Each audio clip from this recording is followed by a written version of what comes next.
नमस्कार प्रिय दर्शकों, आप देख रहे हैं ज्योतिष मंत्रा।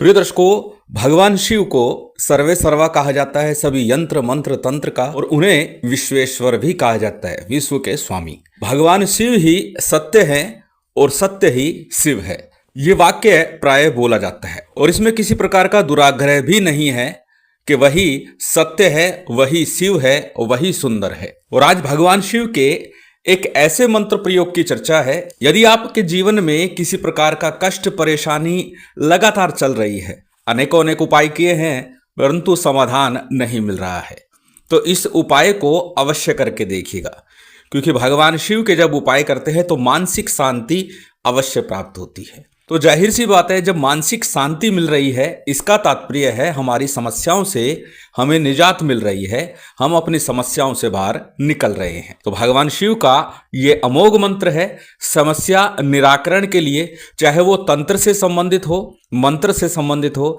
अथवा सामाजिक जीवन में किसी प्रकार की उथल पुथल चल रही हो, चाहे घर परिवार रिश्तेदार की समस्या हो, या फिर समाज में किसी के साथ किसी प्रकार का ताना बाना हमारा बन गया है, आए दिन उसके साथ दुराग्रह होता है, आए दिन कोई ना कोई बात के ऊपर कलेश मचता है और यहाँ तक कि मामला कोर्ट कचहरी पुलिस थाने तक पहुँच गया है।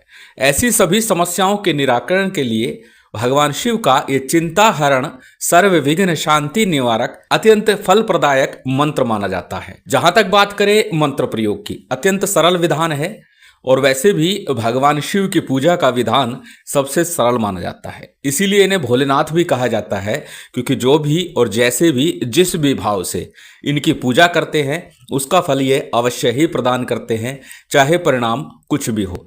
और ऐसा उदाहरण पुराणों में मिलता है। भस्मासुर ने इनसे वरदान मांगा कि जिस पर हाथ रखूं वो भस्म हो जाए, और वो इन्हीं पर परीक्षा करने लगे। अनेकों अनेक ऐसी कथाएं पुराणों में वर्णित है जहां पर भोलेनाथ को उनका दिया वरदान ही भारी पड़ गया। भगवान शिव को भोलेनाथ इसलिए भी कहा जाता है कि इनकी पूजा का विधान अत्यंत सरल माना जाता है। कम से कम सामग्री में भी, मात्र एक जलधारा के साथ में भी भगवान शिव की पूजा आराधना की जा सकती है। इसीलिए पूर्व में भी कहा है कि शिव जलधार प्रसन्न भवित। अन्य कोई सामग्री है या नहीं है, परंतु जल की धार अगर आप अर्पित कर रहे हैं तो भी भगवान शिव उससे प्रसन्न होते हैं। इसीलिए आज का जो मंत्र विधान है वह श्रेष्ठ है हर प्रकार की चिंता परेशानी समस्या के निराकरण के लिए। जीवन में चाहे कैसी भी समस्या हो, किसी प्रकार की हो, उसका निराकरण इस प्रयोग से अवश्य ही होता है और मंत्र जाप पूर्ण होने से पहले ही रास्ता निकल आता है। इतना प्रभाव देखा गया है, अनुभव सिद्ध है।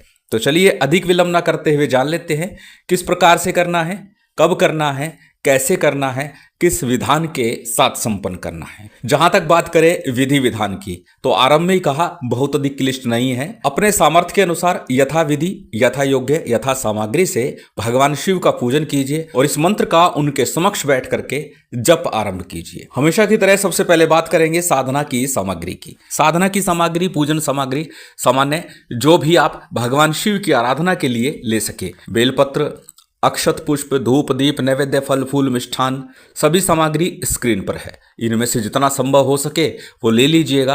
कम से कम 5 या 11 बेलपत्र तो लेकर के ही बैठेगा, उसकी व्यवस्था कर लीजिएगा, क्योंकि एक बेलपत्र भी भगवान शिव पर अर्पित करते हैं वो 3 जन्म के पापों को नष्ट करता है। इसलिए बेलपत्र चढ़ाना अत्यंत श्रेष्ठ माना जाता है। त्रिदलम त्रिगुणाकारम त्रिनेत्रम चैत्रधायुधम त्रिजन्म पाप संहारम एक बिल्व पत्र शिवार्पणम। इसीलिए बेलपत्र अवश्य रखिएगा, चाहे तो 5 ही ले, परंतु बेलपत्र लेकर के बैठना। इसके अलावा अन्य सामग्री में जो भी व्यवस्था बन सके, जितनी व्यवस्था बन सके वो सामग्री लेकर के भगवान शंकर के मंदिर में जाकर के आपको विधान प्रथम दिन संपन्न करना है। उसके बाद चाहे तो घर में कर लीजिए, लेकिन सोमवार की सोमवार यदि मंदिर चले जाए अत्यंत श्रेष्ठ होगा। नित्य ही अगर मंदिर में करें अति श्रेष्ठ होगा। अब ये विधान आरंभ किस दिन करना है? सोमवार का दिन सर्वोत्तम है, सिद्धि योग बन रहा हो अति उत्तम है। सोमवार के दिन प्रातःकाल सुबह 6 बजे से पहले या फिर संध्या काल 4 बजे से 7 बजे के मध्य में, इस समय अवधि में आपको विधान संपन्न करना है। जो भी सामग्री है, जितनी सामग्री है लेकर के सोमवार के दिन भगवान शंकर के मंदिर चले जाइए और वहां जाकर के भगवान शिव का परिवार सहित पूजन कीजिए।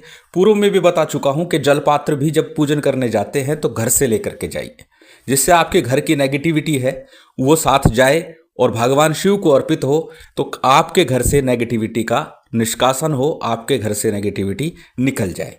इसीलिए जल भी आपको घर से ही लेकर के जाना है। वहां जाकर के उत्तर या पूर्व मुख होकर के बैठ जाइएगा। सबसे पहले शुद्धि आचमन कीजिएगा। शुद्धि आचमन के बाद में आपको दीपक प्रज्वलित कर लेना है। दीप प्रज्वलित करने के बाद गणपति का, गुरु का, कुलदेव, पितृदेव, स्थानदेव, इनका यथाविधि ध्यान करना है, थोड़ा सा पूजन करना है।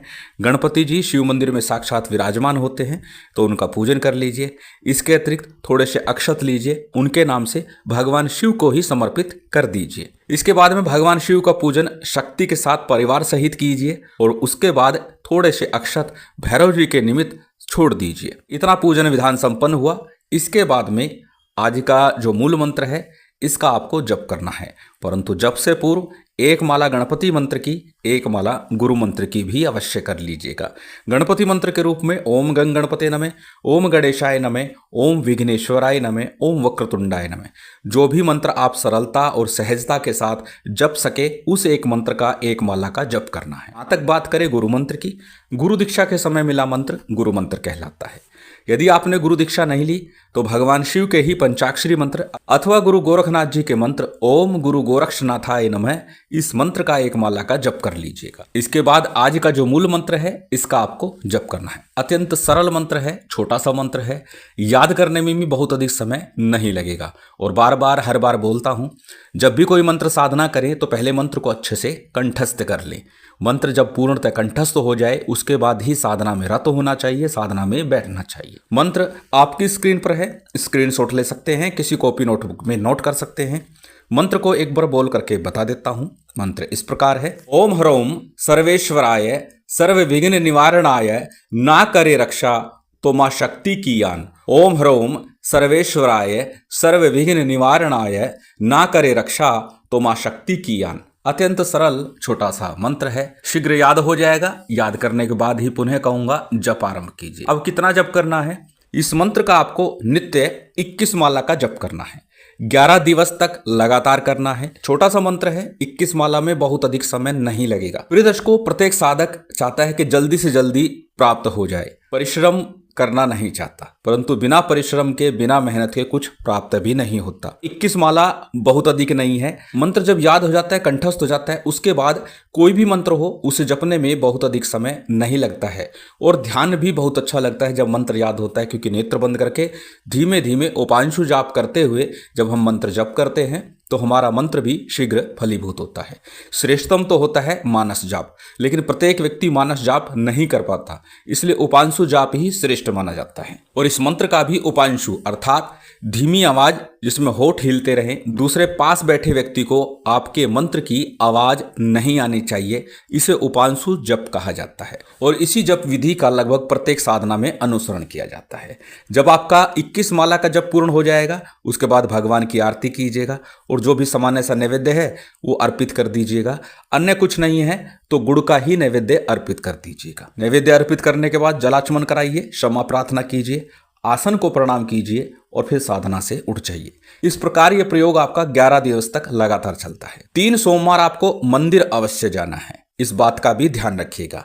11 दिवस के मध्य में 2 सोमवार आ ही जाएंगे, तीसरे सोमवार भी अवश्य जाइएगा, क्योंकि निश्चित है तीसरा सोमवार आने से पहले आपको आपकी समस्या से निकलने का मार्ग भी मिल जाएगा। तो भगवान का आभार व्यक्त करने के लिए मंदिर अवश्य जाइएगा। अत्यंत प्रभावी और सरल विधान है। यदि आप समस्या से ग्रसित रहते हैं, मानसिक तनाव बना रहता है, तो इस प्रयोग को तो अवश्य ही करना चाहिए। शिव शक्ति की विशेष कृपा आप सभी को प्राप्त हो, यही कामना है। उम्मीद करता हूं आज की ये जानकारी, ये वीडियो आपको अच्छी लगी होगी। यदि अच्छी लगी हो तो कृपया लाइक कीजिएगा, शेयर कीजिएगा। यदि चैनल पर नए हैं तो सब्सक्राइब कर बेल आइकन बटन दबा दीजिएगा। जय माता दी, जय श्री राम।